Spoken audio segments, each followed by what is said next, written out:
তুলসীর গলা নিজের গলা বান্ধা এক জড়িতে রাধা রানী মরিতে যায় শ্যামকালার তীরে।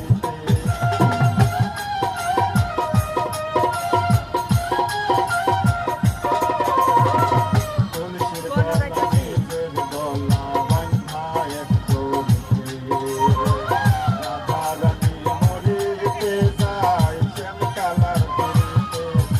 আর রাবণের বল শক্তির প্রয়োগ সীতা পাইবার আসে। রাবণের বল শক্তির প্রয়োগ সীতা পাইবার আসে। প্রফুল্ল বাসে তীরিতে নেমাই যায় সন্ন্যাসী গো।